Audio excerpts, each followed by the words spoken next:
behaviour. And they how get many arrested how and many they of get court-martialed. how many Hang of on a those second, have there if it then been? goes up- How many of those? Sorry? How confident No, would you You be? were talking about these three. I'm talking. Let's concentrate Three. on these individual things. I Right, have. Let's concentrate. Right. And So now we're those talking about people- court-martials in response to one of these individual things, and I'm asking for the precedent. How successful or how optimistic would you be if you were the mother of one of these murdered paramedics that a court-martial would happen and that proper sanctions would be in place? If it comes, there's a Supreme Court justice system in Israel, right? An independent judiciary who have come out against Netanyahu on numerous occasions. Israel is a divided country. That's not what I asked. I asked for examples of these court-martials of which you speak. Sorry? I asked for examples of these court-martials of which you speak. I don't know them, but I know that people. How can you have What is up, everybody? Harry here. This is James O'Brien on LBC with a caller named Gary, who's confident the IDF has a robust accountability system, and it turns into an extended discussion covering the Gaza buffer zone, the killing of paramedics near Rafah, and whether the term ethnic cleansing applies. This is about as sensitive and contested as it gets. So I want to flag up front that I've checked the specific paramedic incident against actual reporting, and there's real documented detail worth adding to what's said in this call. Let's get into it precisely. Get subscribed if that's useful to you. This is really important stuff. Can we prioritize the three things that you've picked out? So can I prioritize them? Do you mind? I do that? I don't know what you're going to say, so I can neither approve nor disapprove in advance. So I think the MPs, given that the MPs were just going to go and do a report, it's really of no interest that they got banned or didn't get banned. To the number of people who are likely to be killed. No, I understand. I'm talking about to the number of people who might get hurt or killed or whatever. I mean, in terms of domestic politics, there's nothing more important than the leader of the opposition siding with a regime that is punishing British parliamentarians for thought crimes. I'm trying to, which I think you're doing as well, is focus on the deaths and the war in Gaza.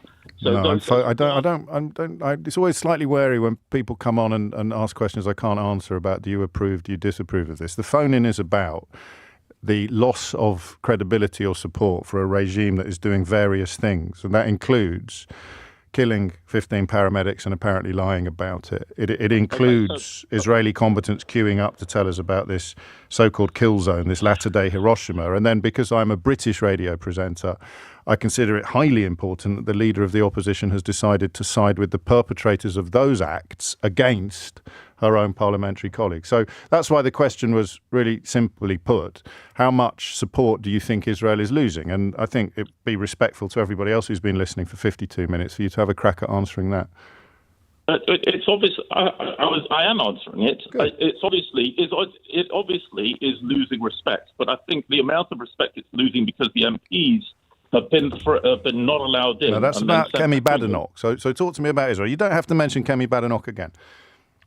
Right. So the second issue is the barrier or the Hiroshima-like barrier that has been created around Gaza, inside Gaza, and that will have, I guess, a military perspective. There will be some military people in Israel who have said the way to stop Hamas and other terrorists from approaching Israel and doing what they did on October 7th is to have a larger border. And that we can argue about it, but there's a military process. Some high-up military generals have clearly decided that is the case, and I find it unsurprising. But someone else could easily argue that it's ethnic cleansing, and the facts support that as well. You can argue. I don't use the words. I don't know what the ethnic cleansing is. I can see. Well, what it means is if you belong to a certain ethnicity, your house is going to get razed to the ground. And if you belong to a different ethnicity in exactly the same part of the world, but say a mile in the opposite direction, your house is not going to get razed to the ground by the Israeli government. I think what people are trying to do is protect each other. So Israel wants to protect Israelis. If that involves having a larger border around the Gaza Strip, you're right. It could be on the Israeli side. You could have argued it would be on the Israeli side, but it makes sense to put separation. Further separation. Why would you not do it on your own territory? No. I'm saying it could have been done on its own territory. Yeah, but why wouldn't you do that? No, James, I'm only saying it's a military perspective. No, and I'm only saying, why wouldn't you do it? Because it's a good point that you raise. No. Why wouldn't you do it on your own territory? James, maybe they should have done. Okay. Yeah, but you're speculating about the military rationale for doing it in the first place, so you can at least speculate about the reason why they do it on Palestinian soil, not Israeli soil. Well, if it was me, I would have done it on Israeli soil. You're not an Israeli military leader who you think must have a clear rationale for doing this. You've already put yourself in their shoes, so stay in their shoes. Stay in their shoes. No, stay if you can. Stay in their shoes and tell me why they've done it this way round. They've done it this way round because there is a supposed border with Gaza, which was meant to be protected and people were not meant to cross, and that was sorted. And so when people then come across that border, the Israelis will say, well, why should we give up some of our land for you It would still be Israeli land. For us to be protected. Would still be Israeli land. No, but why would they would be giving up half a mile all the way around the border. It would still be theirs. It would still be theirs. They'd be in charge of the buffer zone as opposed to taking it from. They'd be in charge of the buffer zone, but they'd be creating their own buffer zone of half a mile. Yeah. You're right, James. I don't argue, but can we move to the thing about the I'm following your agenda here, Gary. If you don't like how it's gone, we're welcome to move on. And now the murdered paramedics. I wanted to move to the most important thing. Well, remember, this is the most important thing today. You're supposed to be answering a question that goes right back to October the 7th, 2023. Okay, but and it's now 10:58. But you tell me what it is you rang in to say. The people who killed the Palestinian medics, if they have lied, should be court-martialed. It's a straightforward thing. It's a mistake. If it's a mistake, and then they try to cover up the mistake, straightforward court-martial. Disgusting behaviour. And how many of those have there been? How many of those? How confident would you be? You're talking about these three. Let's concentrate on these individual things. I have. Let's concentrate. Right. And now we're talking about court-martials in response to one of these individual things, and I'm asking for the precedent. How successful or how optimistic would you be if you were the mother of one of these murdered paramedics that a court-martial would happen and that proper sanctions would be in place? If there's a Supreme Court justice system in Israel, right, an independent judiciary who have come out against Netanyahu on numerous occasions. Israel is a divided country. That's not what I asked. I asked for examples of these court-martials of which you speak. Sorry? I asked for examples of these court-martials of which you speak. I don't know them, but I know that people. How can you have confidence in the process then? Because I know that people have been court-martialed. Can I have an example? I mean, not just an example. That's a bit hard. Well, okay. Well, I don't have faith in things that I can't prove exist. Why are you trying to? Why are you trying to taint? Go on. No, go on that last bit where you said this is what. What were you going to say then? What? You just said this is what. Right. What were you going to say then? You are exacerbating beyond the individual circumstances. Yes, I'm going back to October the 7th of 2023. I made that clear from 10 o'clock this morning. Say again? I'm going back to October the 7th of 2023. I made that clear at 10 o'clock this morning. Well, but you were trying to isolate these three particular things. Only in the context of the latest developments. Gary, we've isolated the three particular things. You've said that the court-martial response in the event of these lies being proved would be satisfactory. And I wonder how you can say that if you can't persuade yourself, let alone me, that you have faith in that system. Watch the paramedic killing exchange closely, because the actual documented record is more specific and more damaging to Gary's confidence than either speaker states plainly in the call. This appears to reference the killing of 15 Palestinian medics, Red Crescent staff, civil defense workers, and a UN staffer near Rafah in March 2025. The IDF's initial public account claimed the vehicles approached suspiciously without lights or markings, and that those killed were militants.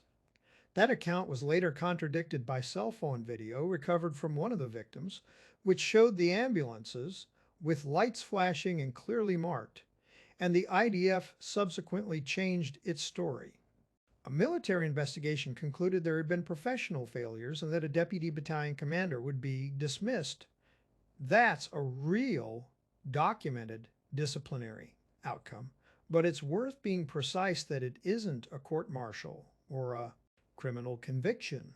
More recently, military prosecutors referred this specific incident, along with a separate case, to military police for potential criminal investigation, citing reasonable suspicion of an offense, meaning as of that point, no court-martial had actually taken place. So when Gary insists this should result in straightforward court-martial and expresses confidence such things happen, O'Brien's challenge, asking for even one concrete example, lands because the documented record at the time genuinely didn't contain one, whatever process might still be unfolding. The ethnic cleansing characterization deserves the same care given to similarly loaded legal terms in other exchanges like this one. It's a real contested designation in international law and human rights discourse. Not something either side in this call can settle definitively. Some human rights organizations and legal scholars have argued the pattern of displacement in Gaza meets relevant legal criteria. Others, including the Israeli government, dispute that characterization entirely and frame the same actions as legitimate military necessity. O'Brien's specific definitional test, that being targeted based on which side of a boundary someone's ethnicity places them. On is one commonly used framework for the term, but applying it to this specific live conflict remains genuinely disputed rather than settled by this exchange. The buffer zone question is worth crediting as O'Brien's strongest and fairest technique in the call, because he doesn't argue against the stated military rationale. He asks Gary, having already accepted that rationale, to explain why the buffer exists on Palestinian rather than Israeli territory. That's a legitimate follow-up to a premise Gary himself granted, and Gary's answer, that it would still be Israeli land if built domestically, doesn't fully explain why the specific choice was made the way it was, which is the actual gap O'Brien is pointing at. There's a broader lesson worth pulling from how this call unfolds, separate from the specific conflict it covers. Gary's confidence in the accountability system wasn't unreasonable to hold as a starting assumption. Most institutions do claim to have accountability mechanisms, and it's fair to extend some initial trust to that claim. What actually broke down wasn't the assumption itself. It was Gary's inability to update that assumption once asked for a concrete example and finding he couldn't supply one. That's a useful general test to apply to institutional trust of any kind, regardless of which country or organization is being discussed.